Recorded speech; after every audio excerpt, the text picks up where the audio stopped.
Hey guys, welcome back, it's Ripe again. In today's video, my cheating wife left me while I was fighting cancer, only then to return years later to steal my huge inheritance. She thought I would die and that she could get everything I own, including millions of dollars. Here is what happened, let's dive right into the story.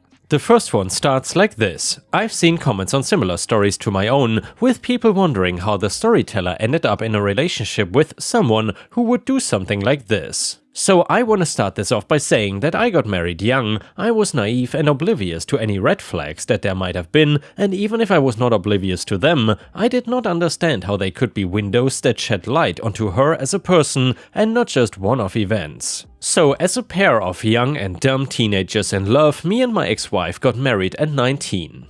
As you would expect, money was not pouring out of our cavities and a lot of our first few years together were straining to say the least. Both fresh out of college, we worked minimum wage jobs that we were barely able to pay our rent with. But fortunately enough, I ended up landing a really good job in an IT company. One of the guests I waited on in the cafe I worked got me the job. It was all very fate-ish. Once the money started coming in, my wife at the time suddenly found no issue with spending a lot of money and doing it fast. We shared a joint account which previously worked fine as we both made the same amount of money and could not really spend much, but now there was much more flowing in. I ended up opening a separate account and only putting the bare minimum in the joint one. I chose to ignore her spending habits, knowing that as long as she left enough for rent and food, we would be fine. Alas, while ignorance is bliss, it never lasts. I scrolled through the transactions one afternoon and found a couple of charges coming from a destination that I did not recognize.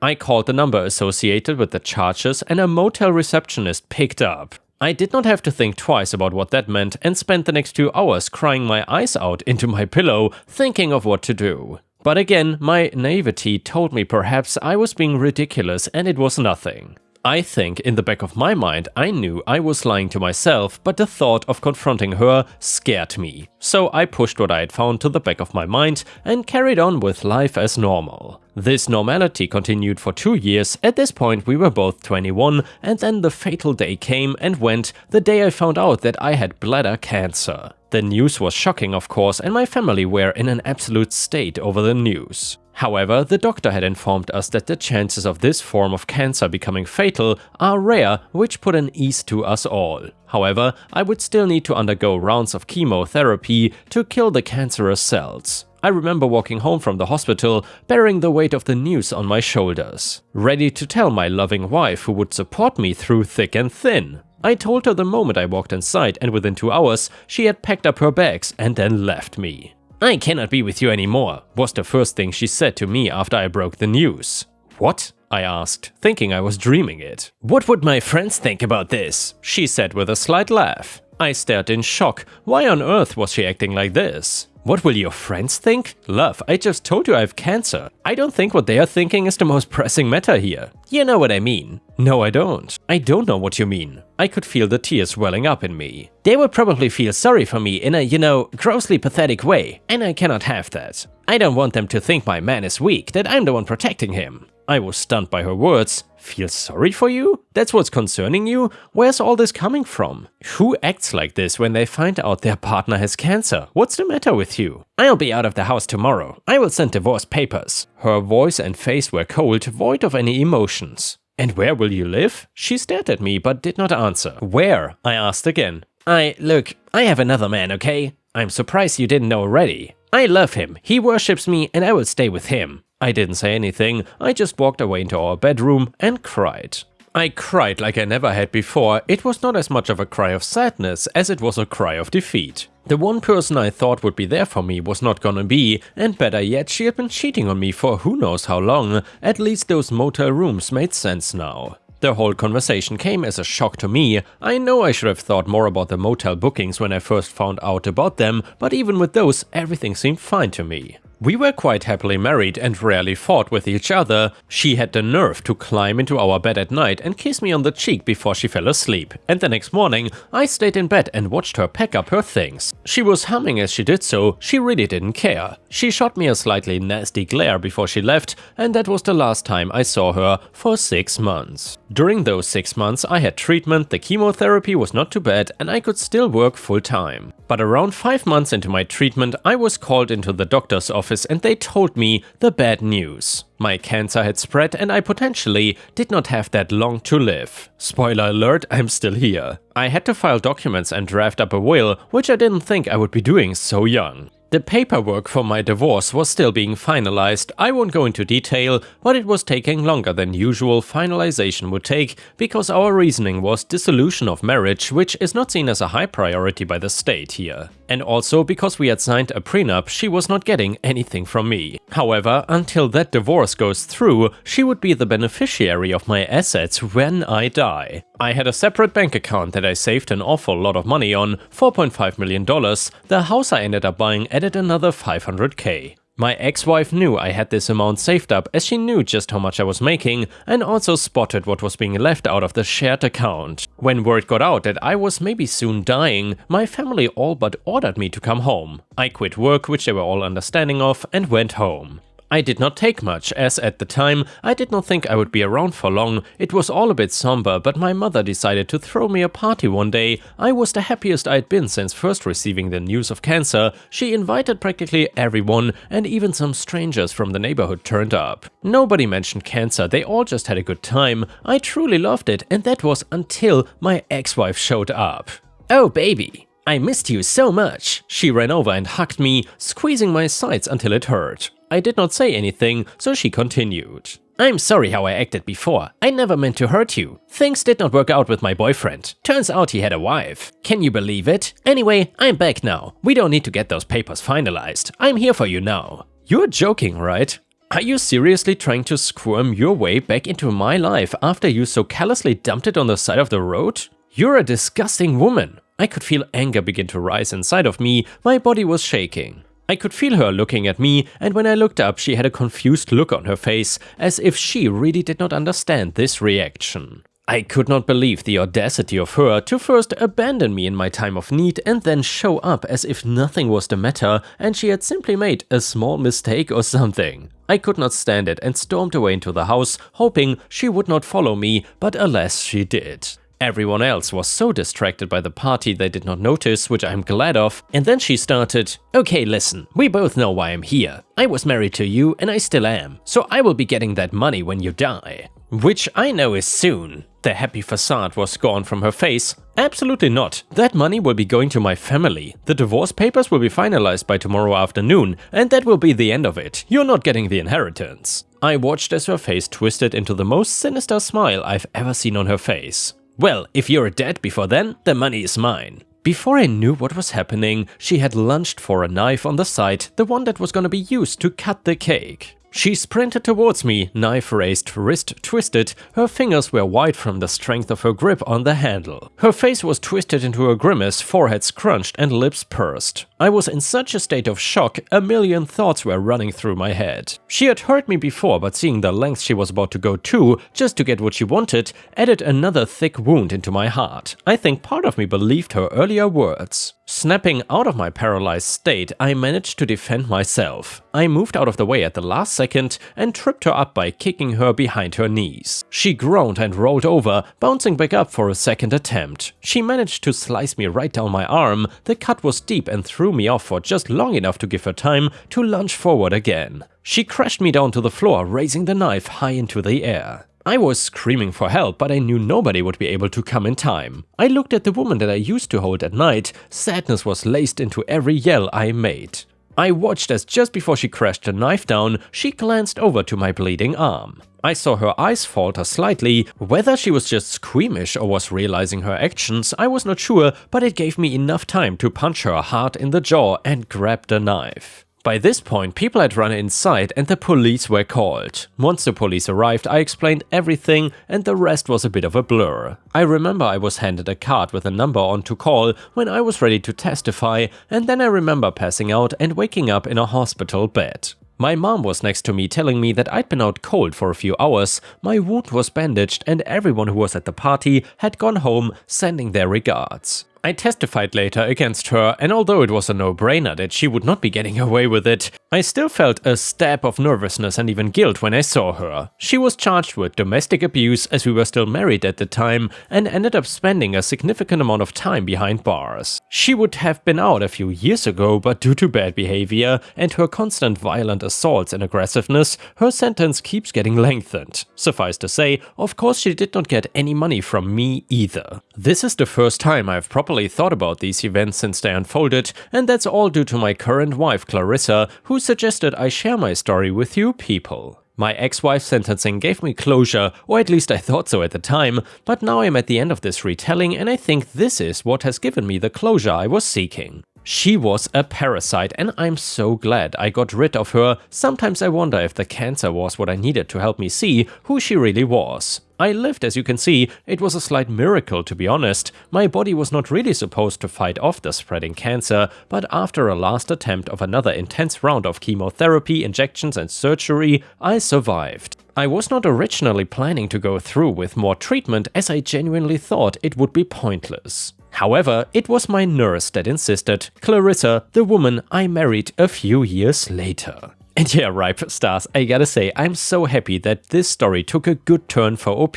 and of course I only wish the worst for his ex-wife. I hope OP and Clarissa will stay together for many years to come, and well, ideally, until death will set them apart. I guess that's how you say it, right? Either way, if you enjoy these relationship/family drama stories, which I don't do too often, then please don't forget to like the video and maybe even leave a comment, because that would be much appreciated. Either way, the next one is an Am I the A-hole story, and it is very intriguing. So, some background. My wife and I worked and lived in a somewhat larger city where my daughter was born. My wife got a job opportunity in one of her employer's field offices, and it was too good to pass up. We moved to the boonies when my daughter Amy was a preteen, and we've been here ever since. The people are nice, but we were quickly labeled as city folk, so we never really integrated very well. Amy came back the summer between her freshman and sophomore year. She got a summer job, which is where she met her fiancé, Dan. We had him over to the house countless times since then, and he is polite, respectful, and he seems to truly love my daughter. He is a local though, and his family have been locals for generations. We rarely meet up with his parents, but they also seemed nice when we did. They dated long distance all through her college years. This past summer they got engaged. His parents decided to throw an engagement last weekend at their house. We had never been there, and I was excited to see the home where he grew up and meet his extended family. The party was fine, and we did our best to fit in, but, like I mentioned, we were from the city and they poked fun a little bit at us. His dad gave a speech, and while it was not overtly racist, he mentioned how he was happy that his son found a nice white girl and looking forward to white grandbabies. As the night progressed, they started to share a bit of family history so that we would know the proud lineage our family would now be a part of. Without going into too much detail, they are descended from members of a hate group. We decided to be polite and not say anything, but we did not stay much longer. I let this stew for a few days until Amy returned home. She tells me that she wasn't aware of his family history, but it doesn't change her mind. I don't want her marrying into this family, and I told her so. She says Dan does not wholly believe what his parents do, but I'm not convinced. You cannot be raised to believe that you're of a superior race and not have it become internalized to some degree. She assures me that they have a lifetime for her to point out all the ways his parents are wrong. But I'm worried that if they never leave his hometown, there will be too much pushback from his family. I told her that I'm gonna be firm on this, that I don't want her marrying into that family. She called me an a-hole and has been ignoring me ever since. I feel horrible, but this is not what I had hoped for. So is she right? Am I being an a-hole? Anyway, let me know what you think in the comments. Someone on Reddit said, not the a-hole, what's the rush to get married? Like, why is that important? They can literally just continue to date, there's no rush. Literally 1 year ago they met. This is all too fast, too young and too dumb. You're right to call her out. Don't listen to me with my next advice though, or do, you should lie to your daughter and tell her she is actually 1/16th black or something and see if that grenades anything on their end. That will be the true test. Comment number 2, honestly, if someone doesn't say anything to a racist, I also believe if you sit there while people you are close to are racist and let them be racist without calling them out like Dan did, then you are also racist. If you watch as a bully is actively bullying someone, you are encouraging the bully. Maybe not vocally, but physically you are. If you sit there while someone is being abused, you are encouraging the abuser. By not doing anything during this whole speech or going no contact with his parents, Dan is actively encouraging racist behavior. If your daughter marries him and does the same thing as Dan, she is encouraging a racist. Comment number 3, you're the a-hole for telling your daughter she cannot marry someone. She is an adult. She can do whatever she wants. You voiced your concerns, that's all you can do at this point. Update, some asked that I update when I could. A lot has happened the past few weeks, so I thought I would share. Not long after I posted, Amy came to me to apologize. I was surprised because based on the responses I was getting, I was preparing to apologize to her instead. She said she lashed out because she was trying to reconcile her relationship as she knew it with the new information about who he was. I asked her if she really had no idea, and she said looking back there were warning signs but nothing that would lead her to believe that he was overtly racist. I guess being long distance and liking him so much allowed her to remain mostly ignorant. She wanted to know what she should do. I told her that I was gonna talk to Dan and try to get a beat on who he is apart from his parents. She seemed to think that was a good idea. A lot of people said that I was being unfair labeling him a racist before, but now that we have spoken I can tell you for certain that he is a racist. A lot of you were trying to figure out what Amy meant by him not being wholly racist, and I think I can answer that now. He told me that he doesn't harbor any hatred for anyone, but he believes the white race will go extinct eventually, and he is proud of who he is and of his race, and he doesn't want that to happen. And ripe stars, as always, when someone says but, usually nothing good comes afterwards. That is just a golden rule, honestly. I just hate these I am not XYZ, but... And yeah, and then the stupid comment comes afterwards. Anyway, which I guess also explains his father's comment about white grandbabies. I told him that his heritage is nothing to be proud of and that his beliefs will have no place in our family or in my household. He said that Amy seemed to understand him and that I might not have a choice of whether or not his beliefs will be a part of my family. I said that he was right. If Amy wants to move forward with the wedding, then there's nothing I can do to stop her. He sneered and told me that he supposed we had nothing more to discuss and that was the end of it. I told Amy what me and him discussed and she decided to call it all off. She broke up with him and he has not taken too kindly to it. He has been to the house a lot, so we decided to get her an apartment back in the city. Her work is gonna start phasing back into the office anyway, so the timing works out. His parents called us and came to speak with us a few times. At first they were just trying to figure out what was going on, but it quickly turned into them berating us. I got some Reddit flack for not standing up to them initially, so this time I made sure they knew where I stood.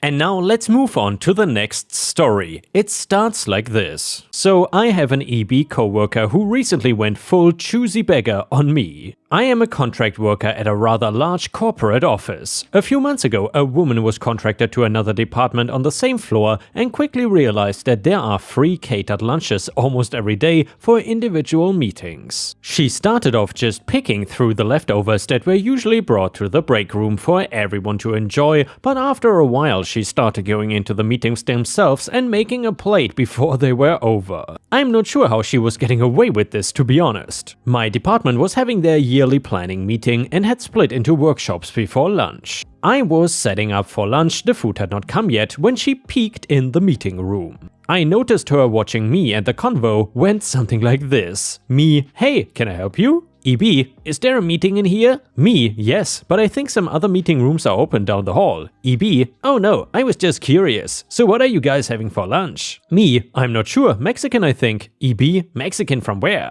Me, I don't know, they just mentioned Mexican. She then lets out this annoyed and moves closer to the table where I had plasticware, sodas and ice laid out. EB, what time is lunch? Me, lunch is right now on the schedule, but I'm not sure when it will actually be here, because the meeting has been running behind. Cue another EB, well, I can have a soda now. Me, sorry, this is for those attending the meeting. After they have eaten, we will put everything upstairs and you are welcome to whatever is left. EB, I rather get my plate before everyone else upstairs since I'm asking now. Me, I guess you can come back when we are done at 2 before I take it upstairs. EB, fine, I'll be back. Then she walks out. A few minutes later, the department members return, we all kind of sit and talk waiting for the food. A few minutes go by and EB comes in again and grabs a seat right next to the food table. My boss, who does not take any crap, approached her and asked if she was here for the meeting. She lies and tells my boss that I had told her that she could come back in a few minutes when the lunch arrived. I quickly inform both of them that I told her to come after the meeting was over. My boss tells her that she is welcome to whatever is left in the break room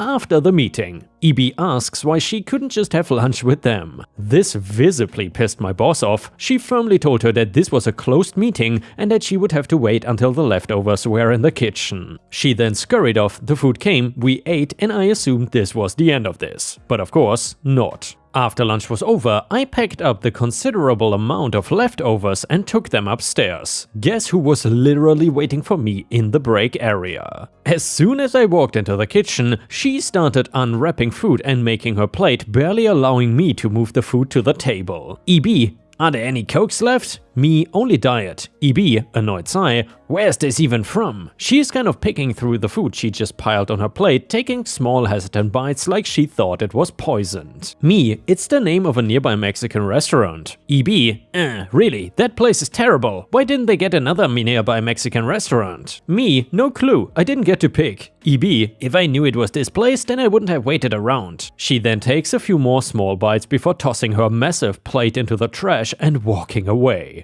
I could have launched a Diet Coke at her head, but I like my job, so I told my boss what happened and said she was going to speak to the head of EB's department about her behavior. And just to make it clear, EB means entitled witch, and I should have been more clear about that. Also, I greatly suspect that she literally just waited in the break room for me to come up with the food because she was just sitting there on her phone when I got there. Again, I have no idea how she has been getting away with this forever. Update, so my boss did tell her boss and they both sat down with her to talk about her behavior. My boss would not give me all the details, but she implied that this woman acted like she didn't understand why what she did was inappropriate. She said that at her last job this was acceptable because everyone was welcome to any food ordered to the office. I severely doubt this. She was told not to disrupt any meetings she was not directly attending and can only take food after the meeting was over. And the next one is the title story, and it is titled Neighbor Shoots My Mailbox and Digs It Up / Out of the Ground, Claims I Stole His Mail and Draws a Gun on Me. So my neighbor is not a stable guy, so dealing with him is something that I tread very carefully. I know that he has several guns, and this story would not be the first time I've seen one of them pointed in my direction with a threat. There is a time to fight back and a time to run away, and I can say for certain that with this guy running away, it's always the right choice. Before I talk any more about him, I want to say that mental illness is a serious problem, and I feel bad for the man. My own safety though has to be taken into account, and somebody like that should not be owning weapons that can seriously hurt or even kill people. Stepping away from him for a moment, there has been a big issue during the time of the story with theft in the neighborhood. What some people might call a porch pirate had been going around and stealing packages and even mail from people. It was recommended if you got something to bring it in the house right away so there would be nothing for them to steal. You can imagine nobody in the neighborhood was happy about this and trying to keep their packages safe. My neighbor on the other hand felt like the entire thing was a personal attack against him. To make things worse, he decided that it was my fault his things were going missing and I was the thief. I tried calmly telling him that it wasn't me and in fact I was having mail and packages stolen too. He of course did not believe me, and whenever he saw me get my mail, started yelling that I was taking his mail. Him yelling was not anything new, to the point that most people did not really think anything of it.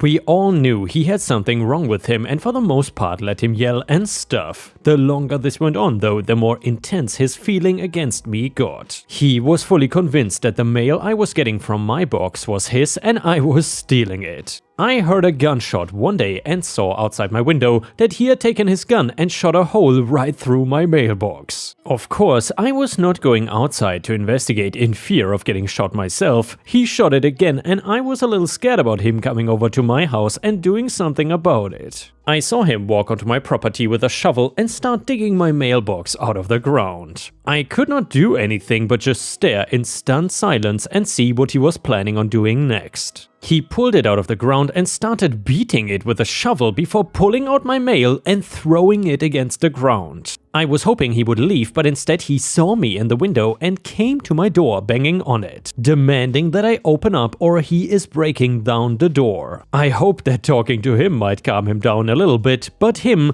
"You stole my mail!" Me, "The mail in that box has my name on it. You can check it all if you want. I know you are having things stolen, we all are. I promise that I'm not the one doing it though." Him, "You're a liar. You're trying to steal my things. I told you to stop and you didn't, so now I'm gonna make you stop for good. I got rid of your mailbox and I'm gonna get my gun and shoot you." I closed my door and went right for the phone to call the police. Meanwhile, he runs to his porch and gets his gun before banging on my door, demanding that I come out and accept my punishment for my mail theft. I have no shame in saying that I was hiding in the bathroom with the door locked while I waited for the police to come and hopefully calm him down. I told him very clearly what he did and why he is angry and that he wants to shoot me. I also don't want anything bad to happen to him, so I make sure the police are aware that the man is clearly mentally ill, so they can hopefully handle the situation delicately. I hear the sirens and the police arrive, with my neighbor yelling at them and saying that I stole his mail and he wants me to give it back. They can see that he is totally out of his mind, but I don't hear any gunshots and assume that he listened when they told him to put down his gun.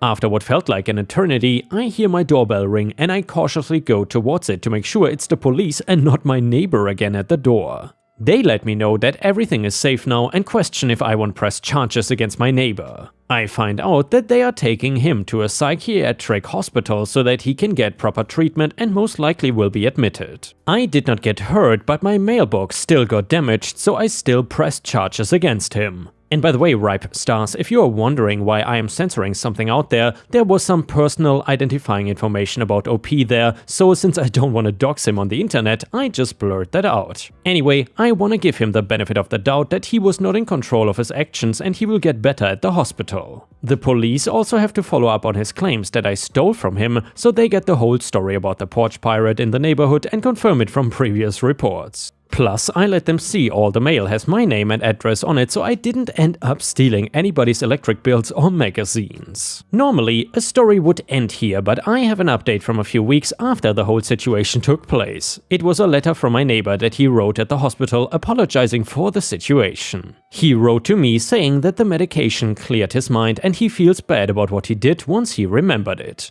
It really seems like he wants to get better and start over. Also, the police confiscated all of his guns, and with his history of mental illness, I don't think he's even going to be able to get more in the future. As of writing this, he still never came back home again, and I honestly don't know if he ever will. The house is not for sale or anything yet, but since I'm not getting any updates, I have no way of knowing for sure. I will say that the entire situation was the scariest thing I've ever experienced in my life, and I hope that it will never get matched. Even the thought of somebody not altogether in the head pointing a gun at me makes me feel like being sick. As for the porch pirate, he was actually never caught, but soon after the theft seemed to have calmed down and stopped. Hopefully it won't pick up again and things stay quiet around here for a while. And with this, we have reached the end of the video. However, if you cannot get enough of my content, please check out my endless playlist, where you can find thousands of hours of content. In addition, please don't forget to subscribe to my channel to not miss any of my daily uploads. Thank you so much in advance, and I hope to see you again tomorrow.